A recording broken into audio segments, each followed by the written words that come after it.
61-ci paragraf. Bu paragraf elə bir paragrafdır ki, mənim nəzərimdə, yəni bunu belə deyək, ziyalı təbəqənin nəzərində elə bir paragrafdır ki, mənə görə bir növ möcüzə dediyimiz hər bir xalqın bir möcüzəsi var və bir müqəddəsləri, ilahiyəsi varsa, yəni bu paragraf odur yəni. Həqiqətən də odur. İndi dərsi keçdikcə görəcəksiniz, izah edəcək görəcəksiniz. 19-cu əsrin ikinci yarısında Çar Rusiyası Azərbaycanda yeritdiyi müstəmləkə siyasətinin xüsusiyyətləri nələr idi? Azərbaycanda danışmaq olmazdı, yalnız ailə məişət formatında, yəni rəsmi şəkildə Azərbaycanda danışmaq olmurdu. Bu dilin unutulmasına gətirib çıxarmışdı. Azərbaycan qubernə qəzalara bölünmüşdü. Məsəl üçün atıram Gəncəli özünü Gəncəlidən başqa heç nə hesab eləmirdi. Bakılını yad hesab edirdi, Naxçıvanlını yad hesab edirdi. Yəni bu tipli bir şeydir. Bizim adımız yox idi. Azərbaycanlı, Azərbaycan türkü falan. Ancaq ya müsəlmanıq ya da tatar adlandırılırdı. Tatar da deyilmirdi, müsəlman deyilirdi. Məsələn sual verdi. Hara alsan dedi müsəlman. Hansı dil millətdənsən müsəlman millətdən. Hansı dindən yenə müsəlman dininə. Yəni bu formatında verilirdi. Ancaq bu tipli adlandırırdılar. Təhsil yox idi. Müstəmləkə siyasəti idi və rejim isə sərt şəkildə idarə olundu. 19-cu əsrin ikinci yarısında başlayan Azərbaycanda kapitalist münasibətlərin inkişafı, vilayətlər arası əlaqələrin yaranması millətin təşəkkül prosesində çox mühüm rol oynayacaq. Və bir millət formalaşacaqdır. Bu Azərbaycan milləti və Azərbaycan millət Azərbaycançılıq bir ideologiyası formalaşacaqdır. Burada bir millətin formalaşması üçün ümumilikdə bir millətin formalaşması üçün uşaqlar xüsusiyyətlər lazımdır. Bu hansı xüsusiyyətlər idi? Bu birinci, müstəqil dövlətin olmalıdır, ərazi bütünlüyün olmalıdır, dilin olmalıdır və belə deyək də özünün yəni bu xüsusiyyətlər olmalıdır. Amma Azərbaycan milləti hansı şərtlər altında formalaşırdı? Müstəmləkə siyasəti idi, qubernə qəzalara bölünmüşdü, sonra işğal altındaydı, öz dili yox idi, öz dilində təsir yox idi və müstəqil dövlətdə yox idi. Və bu şərtlər altında formalaşacaq. 19-cu əsrin ikinci yarısında Azərbaycanın iki təbəqə yaranacaqdır. Bir fəhlə və burjuaziya təbəqəsi. Bunlar içərisindən çıxan isə ziyalı təbəqəsi. Burjuaziya təbəqəsi deyəndə varlı təbəqənin nümayəndələri. Bunlar kim idi Azərbaycanda? Hacı Tağıyev idi, Şəmsə Sədullayev idi, Murtuza Muxtar Musa Nağıyev idi. Bunlar içərisində Hacı Tağıyevi xüsusi saxlayırsın. Ziyalı, ali təhsilli insanlardır. Bunlar kimlər idi? Ədəbiyyatda daha yaxşı bilər. Mirzə Fətəli Axundzadə, Cəmil Quluzadə, Şah Taxtinski, Topçubaşov, sonra Mirzə Əkbər Sabir, Həsən bəy Zərdabi, yəni bunlar da ziyalılar olacaq. 19-cu əsrin ikinci yarısında Azərbaycan ziyalı təbəqəsi Azərbaycan milləti ifadəsini işlətmək üçün bir belə deyək də cəriyana başladılar, hərəkata başladılar. Yəni axı sual verməyə başladı. Bizim millətin adı nədir? Biz kimi? Biz nəçiyik? Bizim funksiyamız nədir bir millət olaraq? Yəni yenə də deyirəm, Azərbaycan bir belə qısılmanın və despot rejimin altında bu tipli şəxslər yetişdirirlər. Mənə görə məsəl üçün Mirzə Fətəli Axundzadənin əsərləri əcdahi bir əsərlərdir, yəni onun sorğu sualsızdır. İndi gəlirik nəyə? Azərbaycan Milli Azadlıq Hərəkatı 3 mərhələyə bölünür.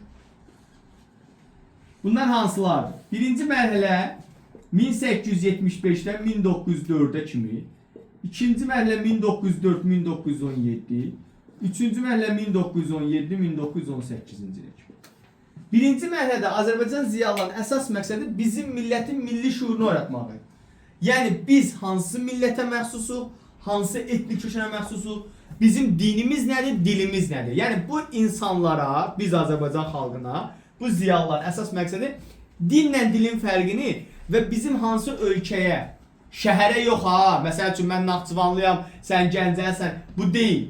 Vətən dediyimiz hamısından ibarətdir. Amma bunlara görə vətən dediyi ancaq olduğu şəhərdən ibarətdir. Ona görə də o anlayışı ayırmaq, qırmaq və ümumi bir Azərbaycan anlayışını aşılamaq. İkinci mərhələ hamımızın bildiyi ki, 100% əminəm bilirsiniz. Üçrəngli bayrağımızın rəmzləri dediyimiz Əli bəy Hüseynzadənin ortaya atdığı müasirlik, türkçülük, İslamçılıq ideologiyasını ön plana çıxadacaqdı. Bu ikinci mərhələdəydi. Bunu Əli bəy Hüseynzadə ön plana atacaqdı ideoloji olaraq. Yəni bir Azərbaycan gənci necə olmalıdır? Müasir düşüncəli, türk əqidəli və İslam əxlaqlı biri olmalı tipli düşüncəli olacaqdı. Üçüncü mərhələ isə bu ideologiyanı siyasi doktrina halına gətirəcəkdi. Bunu isə Məmməd Əmin Rəsulzadə edəcəkdi. Azərbaycan Xalq Cümhuriyyətinin qurucularından biri olacaqdı. Bu Bu dövrdə biz birinci mərhələdə 1875-də Əkinçi qəzeti ilə başlayırıq bu mərhələyə, yəni millətin şuurunun formalaşdırılmasında. Amma ilk dəfə olaraq Azərbaycan milləti sözü, baxın düşünün, bir xalqın ilk dəfə olaraq öz xalqının ərazisini adlandırdığı il 1891-ci ildə Kəşkül qəzetində olacaq. Kəşkül qəzeti özü 83-cü ildə çap olunmağa başlanır.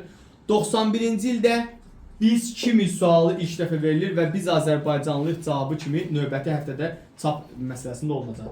İkinci bu millət ifadəsinin formalaşması, yəni Azərbaycan milləti sözünün ikinci dəfə hallanması isə Kaspi qəzetində Zaqafqazi müsəlmanları necə adlandırılmalı sualı verilmişdi. Yəni bir sual qoyuruq ortaya və bu sualda biz cavab axtarırıq ki, bu cavab nədir? Biz kimi cavabını axtaracağıq. 19-cu əsrin ikinci yarısında Milli Azadlıq Hərəkatının xüsusiyyətlərini dediyi bildik və bu dövrdə həmçinin Çar Rusiyasına qarşı bir üsyanlar da baş verdi. Bu üsyanlar içərisində Zaqatala üsyanı xüsusi rol oynadı. Çünki Zaqatalada Çar Rusiyası bir çox tədbirlər görürdü. Orada xristianlaşdırma prosesi həyata keçirirdi. Xristianlığı qəbul edən hər bir şəxsə xüsusi imtiyazlar verildi, güzəştlər verilirdi, vergi azlığı falan filan. Sonra kilsə tikilməyə başlanacaqdı. Burada xristianlığı daha geniş təbliğ edəcəkdilər. Keşkəl muğal sahiblərini bir növ belə deyək də İnciloyları və muğalları xristianlığa dəvət edirdi. Lakin bu xalqın narazılığına səbəb olsa da, xalqın ən böyük narazılığına səbəb 1863-cü ildə Rusiyada keçirilən 61-ci il əsasnaməsinin Tiflisə aid edilməsi idi. Tiflisə aid edilməsi bilirsiniz, Çar Balakən, Qazax Şəmşədi, Borçalı, Gəncə quberniyasına qədər Tiflis quberniyasının tərkibindədir. Onca 63-cü il Tiflisdə kəndli əsasnaməsinin tətbiqi Keşkəl muğal sahibləri olan, Keşkəllərin daha doğrusu xoşuna gəlmir, çünki muğal və İnciloyların bir növ belə deyək də 61 əsasnaməsində bilirsiniz də torpaq satın alma hüququ var idi. Və Keşkəl sahibləri bundan xoşnut olmurlar. Hacı Murtuzun rəhbərliyi altında Zaqatala üsyanı başlayacaq. Zaqatala üsyanı 1863-cü ildə başlayıb və bu üsyan Azərbaycanda 30-cu il üsyanla eyni oxşar cəhəti, yəni Rusiya müstəmləkə işğalına qarşı, müstəmləkə hərəkatına qarşı üsyan idi. Lakin üsyan məğlub olacaqdı, yatırılacaqdı, yatırılma səbəblərini bilirsiniz, Hacı Murtuz və onun tərəfdarları cəzalandırılacaq. Buna baxmayaraq Çar Rusiyası burada iki tədbiri təxirə salacaq. Bir, sürətli və kütləvi xristianlaşdırmanın qarşısını alacaq, daha əvvəlki kimi xristianlaşma aparmayacaq, hətta İslama geri qayıtanlara icazə verəcəkdir. Yəni düşünün ki, burada xristianlaşma o qədər çox güclüdür ki, Qafqaz zanişini Vorontsov gəlib özü şəxsən bu xristianlaşma mərasimlərində iştirak edirdi. İkincisi isə, ikinci bir məsələ, buradakı olan kəndli əsasnaməsini 1913-cü ilə kimi uzaldacaq. Yəni tətbiq eləməyəcək ki, xalq bir də ayağa qalxmasın. Bu dövrdə Azərbaycanda kəndli hərəkatlar olacaqdı. Kəndlilər bilirsiniz də, kəndlilərin ən böyük problemi nədir? Torpaqsız, bir də ağır vergilər idi.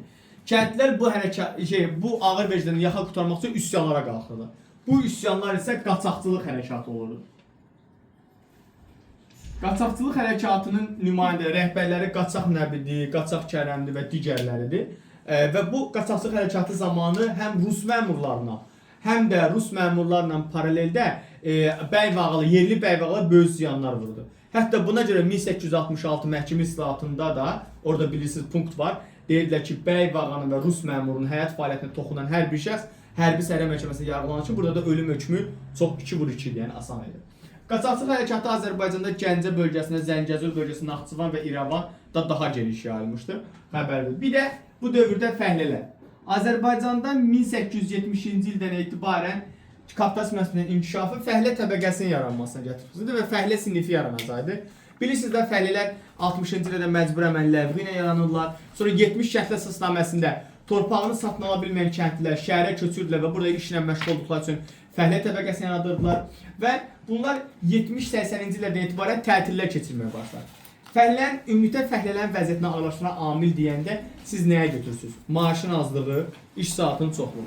70-80-ci illərdə Şəkidə, Bakıda, Lənkəranda, Qarabağda, bu Gəncədə sənaye mərkəzlərində fəhlə tətilləri dağınıq halda baş verir. Yəni kör təbil. Amma ilk fəhlə tətili 1895-ci ildə Bakıda tütün fabriki, hətta tütün fabriki ermənilərin fabriki idi o, erməni iş adamı fabrikidir. Tütün fabrikində fəhlə tətili baş verir. Bu tətil zamanı Rusiya Bakıda hərbi vəziyyət elan edir. Lakin tətil hərəkatı yatırılsa da, buradakı olan yeniyetmələrin bir növ belə deyək də maaşların qaldırılması məsələsi ön plana çıxır və qaldırılacaq. Bu da sizin 61-ci paraqrafınız.